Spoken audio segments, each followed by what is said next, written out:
Hi అండి. అందరికీ నమస్తే. నేను మీ గీత. 'మై డియర్ రాక్షసుడు' పార్ట్ 44. సుచిత్ర దగ్గర నుంచి నేరుగా బార్‌కి వెళ్లి ఫుల్‌గా తాగేశాడు మధు తండ్రి. మధు ఏడ్చుకుంటూ ఆటోలో ఇంటికి వెళ్ళిపోయింది. ఆమె వెనకాల ఆమె తల్లి కూడా వెళ్ళింది. ఎంత కూతురు తప్పు చేసిందని అందరూ అంటున్నా ఆమెనలా ఒంటరిగా వదలాలి అనిపించలేదు తల్లికి. ఇంట్లోకి వెళ్ళిన మధు నేల మీద పడి అలా ఏడుస్తూ ఉంది. కూతుర్ని చూసి కోపంగా ఉన్న ఆమె అలా ఏడుస్తూ ఉంటే బాధ అనిపించి ఆమెకు వెళ్ళి నీళ్లు తెచ్చి కూతురికిచ్చింది తాగమని. ఆ నీళ్లు తాగింది ఆమె తీసుకుని. ఇంతలో ఆ నీళ్లు తోసేశాడు మధు తండ్రి. ఇద్దరూ షాకయ్యారు అతన్ని చూసి. ఫుల్‌గా తాగేయడం వల్ల తూగుతూ కళ్ళు ఎర్రగా అయ్యి కోపంగా మధు జుట్టు పట్టుకుని పైకి లేపి ఆమె చెంప మీద కొట్టాడు. అప్పటికే నీరసంగా ఉన్న ఆమె వెళ్ళి గోడకి తగిలి రక్తం కారింది ఒక్కసారిగా. అక్కడదంతా స్పృహ తప్పి పడిపోయింది. మధుకి తర్వాత మెలకువ వచ్చింది నెమ్మదిగా. కళ్ళు తెరిచి చూసింది. హాస్పిటల్ రూముల్లో ఒకతే ఉంది. ఆమె తలకి కట్టుకట్టి ఉంది. మధు నెమ్మదిగా లేచి వాష్‌రూమ్‌కి వెళ్ళి బయటికి వెళ్దామని డోర్ తీయబోయింది. బయట నుంచి మాటలు వినిపించాయి.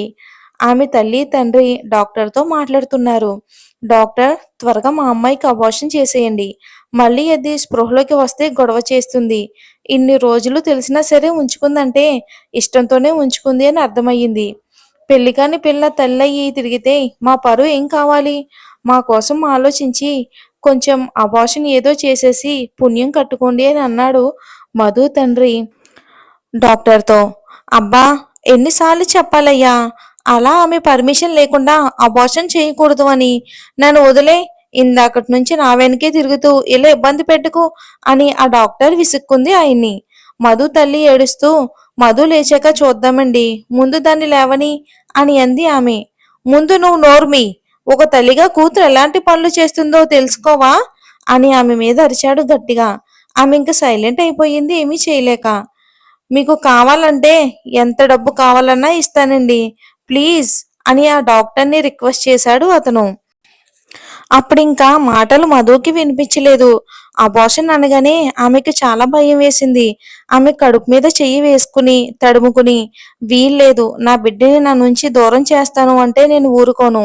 ఇప్పుడే ప్రాణం పోసుకుంటున్న నా బిడ్డ ప్రాణం తీయటానికి ఎవ్వరు వచ్చినా నన్ను దాటి నా బిడ్డని చంపలేరు అని అనుకుంది మనసులో మధు. బయట వాళ్ళ మాటలు ఏవీ వినిపించలేదు.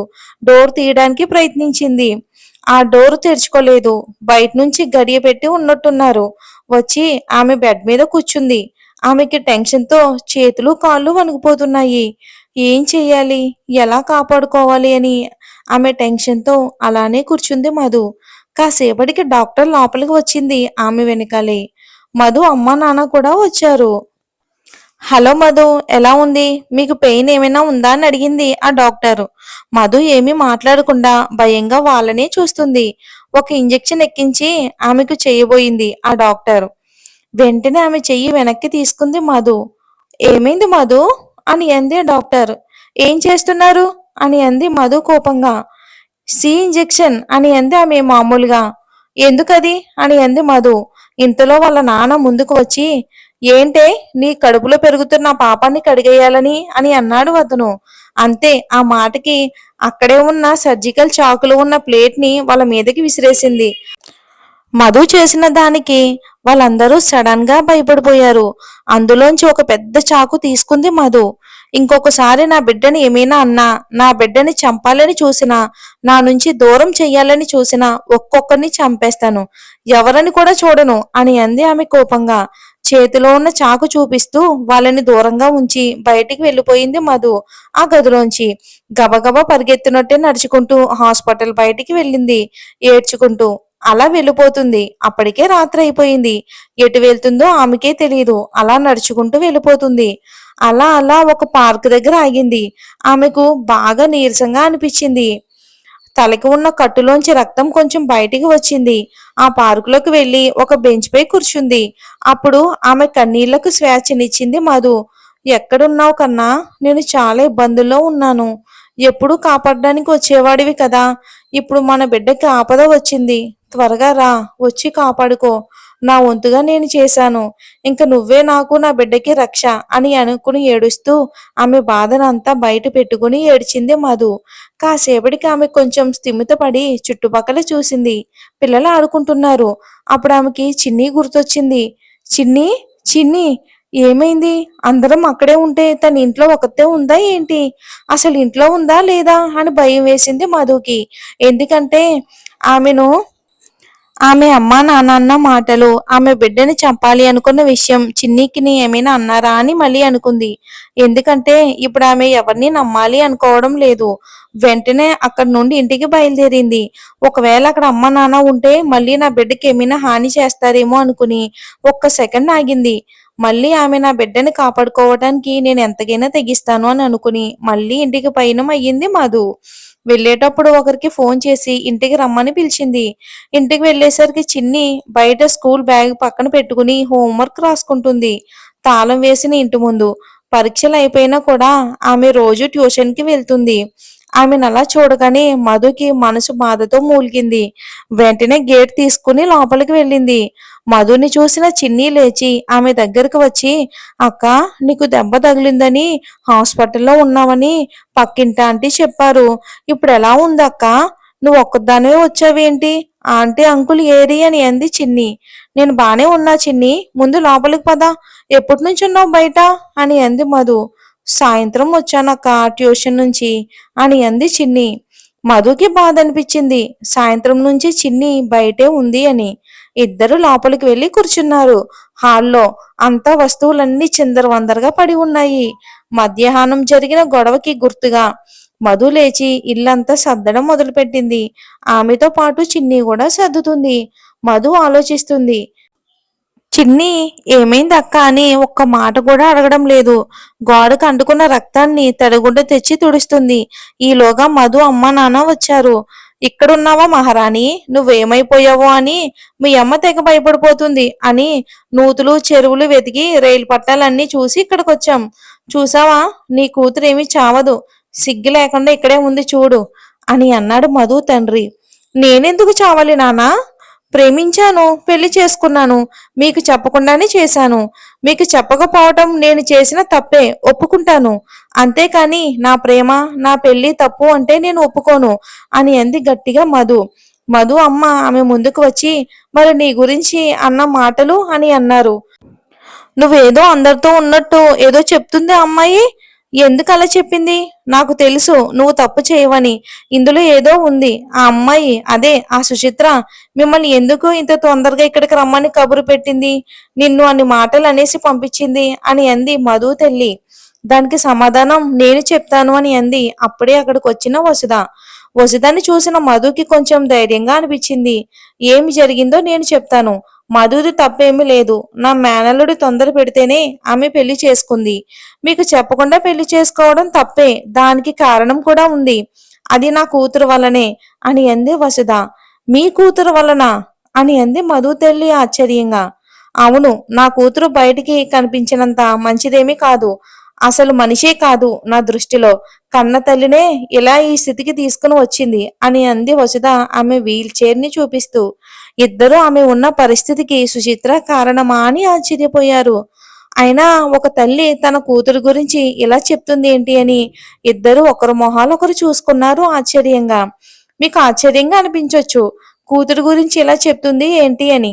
మీకు అర్థమయ్యేలా అంతా చెప్తాను అని సుచిత్ర చిన్నతనం నుంచి రిషి విషయంలో ప్రవర్తించిన తీరు గురించి ఒక్కొక్కటిగా చెప్పి ఆమెకి ఏదైనా కావాలి అనుకుంటే ఎలాగైనా సంపాదించడానికి ఎంతకైనా తెగిస్తుంది అని, కాలేజీలో ఉన్నప్పుడు రిషి అవని ప్రేమని తట్టుకోలేక అవనిని ఎంత దారుణంగా చంపింది అనే విషయం కూడా మధు తల్లిదండ్రులకు చెప్పింది.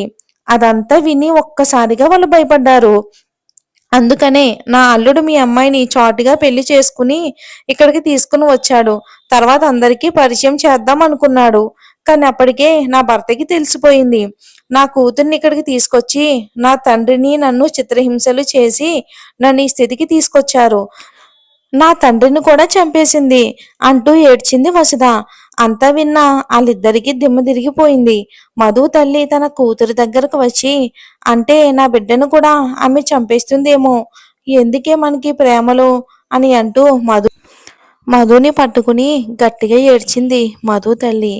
మధు తండ్రి అంతా విన్నాక సుచిత్ర అతనికి ఫోన్ చేసి తన భార్యని తీసుకుని ఆఫీస్‌కి రమ్మనడం, అక్కడ వచ్చాక మధు కడుపులో పెరుగుతున్న బిడ్డని మధు చేతనే తీయించమనడం, దానికి అతనికి డబ్బుని ఆశ చూపడం అంతా గుర్తుకు వచ్చి ఆమె దేనికోసం ఇదంతా చేస్తుందో అర్థమయింది అతనికి. మరి ఆ సుచిత్రకి మా మధునే రిషి భార్య అని తెలిసి మరి తనని ఎందుకని వదిలేసింది? లేకపోతే ఇంకా ఏమైనా ప్లాన్ చేస్తుందా అని అంది మధు తల్లి భయంగా. నాకు అదే అర్థం కావటం లేదు. ఇంత తెలిసి మధుని అందరి ముందు దోషిని చేసి ఆమె క్యారెక్టర్ మీద మచ్చ పడేలా చేసింది. దాని మనసులో ఏముందో కనిపెట్టలేము. కానీ మధుని మనం కాపాడుకోవాలి అని అంది వసుధ. నాకు డబ్బాస చూపించి మరి మన మధుని గర్భం తీయించాలని చూసింది ఆ అమ్మాయి అని అన్నాడు మధు తండ్రి తల దించుకుని సిగ్గుపడుతూ. అక్కడ ఉన్న వాళ్ళందరూ కూడా షాక్ అయ్యారు అతనన్న మాటలకి. ఆఖరికి డబ్బు కోసం ఇంతకి తెగించావా నాన్న? అసలేమైందని కానీ, ఏంటి విషయమని కానీ ఇద్దరిలో ఒక్కరైనా అడిగారా? బయట వాళ్ళతో కలిసి నన్ను తప్పు పట్టి ఒక బజారు దానిలా చూశారు. చిన్నప్పటి నుంచి నన్ను చూస్తున్నారు. మీ పెంపకాన్ని మీరు నమ్మలేదు అని అంది మధు ఏడుస్తూ. మధు తల్లి కూడా ఏడుస్తూ ఆ సుచిత్రకి ఫోన్ చేసి ఈ విషయం చెప్పగానే, అసలు మా మైండ్ పనిచేయలేదు తల్లి. నీ గురించి తెలిసిన చిన్నప్పటి నుంచి నిన్ను ఎదిగినా కూడా నిన్ను అవమానించాం, అనుమానించాం. మమ్మల్ని క్షమించు తల్లి అని అంది మధు తల్లి ఏడుస్తూ.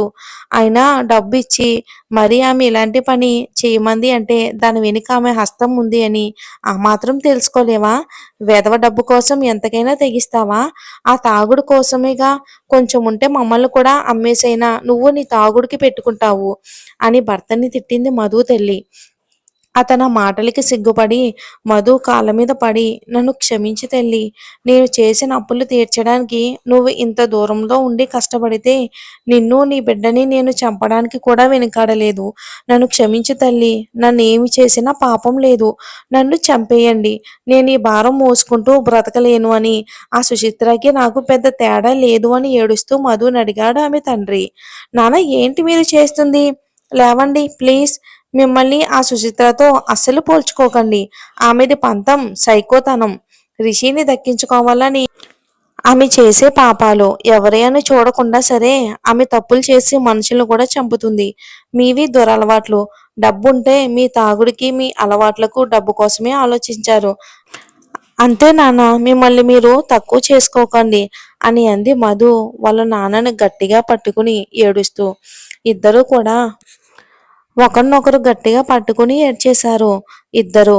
మధు తల్లి కూడా వాళ్ళ దగ్గరికి వెళ్ళి పట్టుకుని ఏడ్చింది. వసుధ అంది, ముందు మీరు సుచిత్రకి ఫోన్ చేసి మధు కడుపులో బిడ్డ లేదు తీయించేశానని చెప్పండి అని అంది. ఆ మాటకి ముగ్గురు కూడా ఎందుకు అలా అన్నారో అని అడిగారు. ఎందుకంటే ఆమె అనుకున్న పని జరగకపోతే ఇంకేమైనా చెయ్యొచ్చు, అందుకే అలా చెప్పండి త్వరగా అని అంది వసుధ. మధు తండ్రి అతని ఫోన్ బయటికి తీసి సుచిత్రకి కాల్ చేశాడు. 2 రింగులకే ఫోన్ లిఫ్ట్ చేసింది సుచిత్ర. ఫోన్ స్పీకర్లో పెట్టాడు ఆయన. హలో అంది ఆమె చాలా ఆత్రంగా. హలో అని అన్నాడు మధు తండ్రి. చెప్పిన పని ఏమైంది? చేశావా అని అన్నాడు. అయిపోయిందమ్మా అని అన్నాడు. గుడ్ గుడ్, నిజంగానే అయ్యింది కదా. నేను డాక్టర్ని కూడా కనుక్కుంటాను అని అంది ఆమె. ఆ మాటకి భయంగా వసుధ వంక చూశాడు మధు తండ్రి.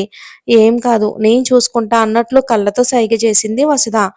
కనుక్కోండి కావాలంటే. మా అమ్మాయిని ఇప్పుడు ఇంటికి తీసుకొచ్చేసాం, పడుకుంది అని అన్నాడు అతను. మరి నీ కూతురు ఒప్పుకుందా దీనికి అని అంది తను. ఒప్పుకోలేదు, మత్తు ఇచ్చేసి మేం తీపించేశామని అన్నాడు. నిజానికి అతను నిజంగానే అలానే చేయబోయాడు. అది గుర్తుకు వచ్చి తల దించుకుని సిగ్గుతో ఉన్నాడు. సరే పని చేసావు కదా, నీ డబ్బు నీకు రేపు అందుతుంది అని ఫోన్ పెట్టేసింది సుచిత్ర. ఇక మధు తండ్రికి డబ్బు పేరు వినగానే అతనికి చెంప మీద చల్లుమని ఎవరో కొట్టినట్టు అనిపించింది. వెంటనే అది అర్థం చేసుకుని బాధపడుకు నాన్న అంటూ భుజం మీద చెయ్యి వేసింది మధు. ఇంత మంచి మనసున్న అమ్మాయి పుట్టడం మీ ఇద్దరి అదృష్టం. సహనం, మంచి గుణం అర్థం చేసుకుని ఇలాంటి కూతురు నాకు పుట్టలేదని చాలా బాధగా ఉంది అని అంది వసుధ. మధు తల్లి మధుని దగ్గరికి తీసుకుని, అవునండి మా మధు మాకు పుట్టడం మా అదృష్టం. కానీ నా కూతురికి అన్ని దురదృష్టాలే. పెళ్లి చేసుకుంది కానీ భర్తకి దూరంగా ఉంటుంది. బిడ్డను మోస్తున్నా కానీ భర్తకి తెలియదు. అసలు భర్త ఎక్కడ ఉన్నాడో కూడా తెలియదు అంటూ బాధపడింది మధు తల్లి. బాధపడకండి. ఈలోపు వసుధ రిషి ఎక్కడున్నాడో తెలిసింది. రేపే వచ్చేస్తాడు అని చెప్పింది వసుధ. పరుగున ఆమె దగ్గరికి వెళ్ళి, నిజంగానా?